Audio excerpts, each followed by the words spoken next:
Alright, I think it's about time that we finally address the Dansk Melodi Grand Prix. I've been spending the last couple days, I feel like, just trying to figure out what I wanted to say, trying to script a video on the topic of Dansk Melodi Grand Prix. And I just haven't been able to. And I don't necessarily know why I haven't been able to, because it's not like I am afraid of ranting. I've done a bunch of Eurovision rants in the past. Maybe not necessarily on this channel, because I've only just started it recently, but I used to do the channel ESC Fan TV, and I still do it occasionally. And I was never afraid of, saying my raw opinion on there. But it's just something about being so negative, as I have to be with this contest that I've loved for so many years, and that is the reason why I'm sitting here talking to you today. It's just, in a way, a little bit more difficult. Now, I'm sure you've all seen it. A couple days ago, more specifically on Thursday last week, the 8 entries for this year's Dansk Melodi Grand Prix was released. Now I'm Danish, and of course I was excited. I loved our entry last year. Didn't love the selection last year so much, but I did love our entry last year, and I felt like, you know what, this is just gonna be like a one-time thing. It's fair that I wasn't the biggest fan of the songs last year. It is what it is. Let's move forward and let's look forward to the songs this year. But oh boy, I'm just gonna be honest and upfront with you. There isn't a single song in the selection this year that I actually like. There are songs that are fine, that's for sure. There are songs that are fine and that can do us. It's not gonna go to the final, but it'll do us fine. It'll be fine. They can probably stage it well. I'll probably share my top 3 if I even have that later on in this video. But I mean, there's alright songs, but it isn't what I don't even want to say what we're used to, because this is definitely what we've gotten used to in the past couple years. But this isn't the Dansk Melodi Grand Prix that I love. This isn't the show that I grew up with and the show that I was so excited to see every single year. It's just become this show where if this was a national final in any other country, I wouldn't watch it. I wouldn't watch this final if it wasn't because it was my own country. And I've even had moments where I've thought about if I'm even gonna watch the show this year, just because I'm just not a fan of any of the songs. And I feel like the shows that we've seen over the past couple years, it's been 100% budget shows. It doesn't feel like there is that Eurovision love, the Melodi Grand Prix love at DR anymore. It's just like one of those shows that you just have to do every single year. And it really, really sucks. And I'm not alone with this thought. I know I'm not alone with this thought. A lot of people for many years have been calling out the show. I feel like I haven't always agreed, I will say that. There's definitely been years where people have been very negative about our songs, and I felt like, okay, you don't have to be that negative, there's still something to love. And I mean, I do have songs from the past 5 years on my playlist, on my Dansk Melodi Grand Prix favorites playlist. I have a lot of songs from the past couple years that I love, especially from 2020. I feel like, and I don't know if I'm alone with this, I probably am, but the 2020 edition of Dansk Melodi Grand Prix, one of my absolute favorite in years. Absolutely loved that contest, and I have so many of the songs, both the ones that did go to the final, but also some of the ones that were in that radio semi-final that we did that year. Don't know how many remember that, but we did actually have a sort of a semi-final in Dansk Melodi Grand Prix in 2020. But I have a lot of those songs, and I really enjoyed that year, and I really thought, this is a new direction for Dansk Melodi Grand Prix. We have, a live band, we have live music, we have actual artists that people know taking part. And yes, we do have a few of those this year. We had a few of those last year as well. But it's just, there was, in my opinion, a really, really high quality in 2020. And we haven't seen that since. And this year in particular is a low point, I feel like, for the contest. Sort of like what we have in, I believe it was 2018, 2019 as well, have been very low points for the show, I feel like. Not a lot of songs I remember from those years. And I remember, I think it was in 2019, I did a review of the songs on my Danish channel back then. And I feel like half of the songs, my comment was just, it's fine. And it's so annoying trying to actually do some commentary on this, trying to actually talk about these songs, being positive, being excited. But you just cannot say much about the songs because it's radio-friendly pop that doesn't go anywhere. There's nothing unique about it. There's nothing interesting about it. Many of these songs, it's the same kind of songwriters we've seen over the years, but at the same time, I feel like I haven't seen Lise Kappel on the list of songwriters this year, and I don't think she was there last year either. Has she given up? Have we gotten to the point where Dansk Melodi Grand Prix is so boring that not even Lise Kappel wants to write songs anymore? I think this video is just gonna turn into a rant video. I did actually plan going into this that I was gonna comment on at least some of the songs that I feel like had a little bit of quality there.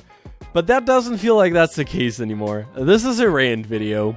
I don't know what it takes to, shout out a DR and be like, you need to listen. The fans are angry, because I feel like we have done a lot. I'm not as involved with the Danish community as I could be, but there are definitely people in the Danish community, especially last year when Ben and Tan wasn't selected to go back to the contest. There was a lot of people in the fandom who were angry and who were contacting DR, and there were a few Danish fan sites who managed to get some of the people from DR to speak up, but they do seem to just kind of like, just walk around the answer, walk around the questions, because they don't really want to talk about it. It's very clear when you look at the people who are doing the Melodi Grand Prix here in Denmark, it's not Eurovision fans. It's not the people who love this contest. It's not those doing it anymore. It's very much just become yet another DR broadcast. And it shows, because what they've tried for the last couple years, and I understand why they're doing it. And for the most part, I do think that's the right direction. Denmark is very much, or DR is very much, trying to make the show cool again. They're trying to appeal more to the masses than just having a show that appeals to the fans. And I understand what they're trying to do. They're trying to put more focus on the live music. They want that to be the unique thing. They want to have this live orchestra. They want to have new commentators on Eurovision who focus way more on the music and the artists rather than just focus on the show and everything that makes Eurovision. I get what they're trying to do, right? Because what a lot of people I don't think realize is that Eurovision in Denmark, it has the exact same reputation as the Eurovision have in the UK, and we never talk about that. We always talk about the UK and how they're always making fun about Eurovision and how the general public just wants to get rid of it. No one realizes that it's the exact same thing here in Denmark, and maybe people don't realize it because they don't live here, but the fact is, I don't know that many people who watch the show, and the ones that I know watch the show, a lot of those people watch it to just kind of laugh about it. And if you look at, for example, DR's Facebook page, whenever they release news about the Dansk Melodi Grand Prix, it's always just filled with people talking about, why is our license fee being used on this? Isn't it finally time to quit the show? The show hasn't been cool since the 80s. All these things. Right, just a quick little editor's note while I'm sitting here working on the video, because I don't really feel like I fully explained what I actually meant here. I am saying that I do think to some extent what DR is doing is correct, because I do think for this show to thrive once more, for artists to be interested in taking part, they need to make it a popular show again. They need to make it something that the whole of Denmark wants to watch, because if people are watching, then artists also want to take part. But I think the thing that goes wrong, and the reason why we aren't seeing the show becoming popular once more, is because what they're doing is just a dumbed down version of it, I feel like. Because like I said in the video, they are trying to make it just another DR product. And that's fine, right? But you cannot take this show and just say, oh, we're gonna treat this just like something like the X Factor, for example, because that's a very formatted show that has cover songs with songs people already know, and people are expecting it to be unknown artists. Dansk Melodi Grand Prix is a different kind of show because people are expecting it to be a party. They are expecting it to be something that's bigger than just your regular show. It's once a year. It's this special thing, right? And Sweden really gets this because they spend a lot of the semifinals each year talking about like popular culture, and they make jokes and parody songs about popular culture. They are current, and that's the thing, right? They're current. They aren't trying to actually incorporate things that are modern, and music that's modern, and music that's progressive, and that sounds like music everyone's listening to, not just the older crowd. So I didn't feel like I fully explained that in the video, and I don't know if I fully explained it here either.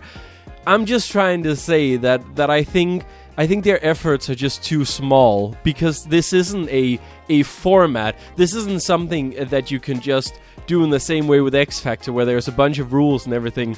You need to be willing to experiment if you want this program to stand out, which it has to, because otherwise people aren't going to watch it. Sure, it gets over 1 million viewers, but I feel like even like something like Eurovision, the UK gets a bunch of views, but that's because people watch it to mock it, or they watch it with friends and get drunk. Which, by the way, that's probably the reason why a song like Full Effect, the band Full Effect, which seems to be kind of like the fan favorite of the year. I absolutely hate the song, by the way. I hate that kind of music. I don't like clubbing music. I don't go to clubs. I don't really drink. It's not my kind of song. And I feel like it would be an absolute embarrassment if we sent that kind of song with like no meaning in the lyrics. Absolutely EDM trash. If we sent that song, I feel like it would be such an embarrassment. But I get why. I sort of get why. Let me say it like that. I sort of get why this has kind of become the fan favorite. Because at least it makes you feel something. In my case, it makes me feel anger. That's what it is. But for some people, I get why they like this song and why they wanted to win the show. Because it's full of energy. And it's different. The other 7 songs we have in our competition, They don't do anything. They're just kind of there. It's not something we haven't heard before. This at least stands out among the crowd. But it's such a disappointment. And it's really hard to be a Eurovision fan in Denmark at this point. Because you look to your neighbors in Sweden and in Norway and in Finland and Iceland for that matter. We look at the other Nordic countries and they really managed to embrace the Eurovision tradition. Finland did well last year, and they have the UMK, which seems to be able to present Finnish music in a positive light, and it seems like new Finnish artists actually want to take part. It's not something that they fear will end their career. Someone like Blind Channel wasn't your typical Eurovision act, wasn't your typical Eurovision fan, but they wanted to do UMK anyways, and I feel like in Sweden, everyone wants to do it, and in Norway, they're slowly getting to that point where artists actually want to take part. They've introduced some semifinals and showed to the public that they are serious about this show. I don't know what it is at Denmark and Germany, but let's not get into that in this video. I don't know what it is that we're doing wrong, but at the same time, it just feels like they're trying to make Dansk Melodi Grand Prix a Danish tradition. They want more Danish music, but then at the same time, that's another point. This video is already too long, but I gotta mention this. Here's the thing, right? DR on one end is proud that they have as many Danish language entries as English language entries this year. But at the same time, on the same day that the songs are released, DR publishes an article on their front page about music experts who are talking about that maybe it isn't a good idea to send Danish songs to Eurovision. Because remember what happened last year with Fyr and Flamme, right? Completely 110% ignoring the fact that an Italian song in a language that not that many people speak besides Italians managed to win the whole thing last year. They are charting all over the world with Italian music. Why is it? Why is it that we're still stuck in this, oh, you can't do well if you're singing your own country thing? Why? It's just really hard to be a Melodi Grand Prix fan here in Denmark, to be a Eurovision fan, because there's less and less of us. And as someone said, Simon from the Eurovision, the Danish Eurovision fan site, Good Evening Europe, which, by the way, if you are Danish, I'm gonna link to an article because it says way more than I'm able to say in this video. And it says so many good things. But he has, like, such a fantastic point where it's like, DR is trying, but failing to make the Eurovision cool again. Because they just don't know what they're doing and they aren't able to bring in the right artists. They aren't able to give it the thought, and they're sort of misunderstanding what Eurovision is in its whole. And what just happens is that, you know, us older fans from back when I was born in 97, I grew up with Dansk Melodi Grand Prix right after the Olsen brothers won, when Dansk Melodi Grand Prix and Eurovision itself had a resurgence here in Denmark, where suddenly it was cool again, and it was cool for a few years until people forgot about it, right? I grew up with that, so obviously that's also what helped me gain that, like, strong love for the contest. But people who are growing up now, the young artists who are growing up now, they aren't gonna see this as a springboard. They aren't gonna see this as something they want to watch. Young people doesn't watch Dansk Melodi Grand Prix, right?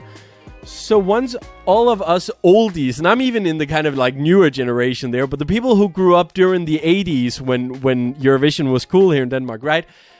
At some point, those people are gonna be gone, and DR has to get in that new audience, and they just aren't able to do it at this very moment. Right, I don't know. I think I'm gonna stop it here because I'm just looking over at my screen and I realized I've been filming for 15 minutes. So I think I've said what I want to say. I was gonna share my top 3, but does it even matter at this point? I don't really think it does. Because I don't really care who wins. That's the thing. I'm gonna support our entry no matter what. I always do, except for 1 year that we don't talk about. But I don't really mind who wins. Even if that awful song from Full Effect wins, I'm just not gonna be too upset about it. Because there isn't really any song that I really want to go to Eurovision. I feel like all of the songs, pretty much, will not be able to qualify. TLDR, if we just try to sum it all up, I get that DR is trying to go in a different direction with the Grand Prix now, but I don't think they're doing the right thing. And I don't think they're putting the right kind of effort into it. And we need an overhaul. We need something like the Netherlands was able to do, where they did a complete overhaul. And now they've managed to win the contest again. We need something similar, and at some point I would like to. And I think it would be very good for the contest if DR just took a break next year, didn't participate, and just sat down, really thought about what can we do? How can we make this show something that stands out again? Because I think that's what it needs. It needs to stand out. It cannot just be another DR product, because that's just not how you do. DR isn't good enough, I guess is the thing. DR just isn't good enough to make it another DR show and succeed. Thank you so much for watching this little rant, or whatever this turned into. A stream of thoughts, I think, is what it was. Thank you for watching the video nonetheless. Give it a like if you enjoyed it, subscribe for more Eurovision content, and I'll hopefully see you guys again very soon.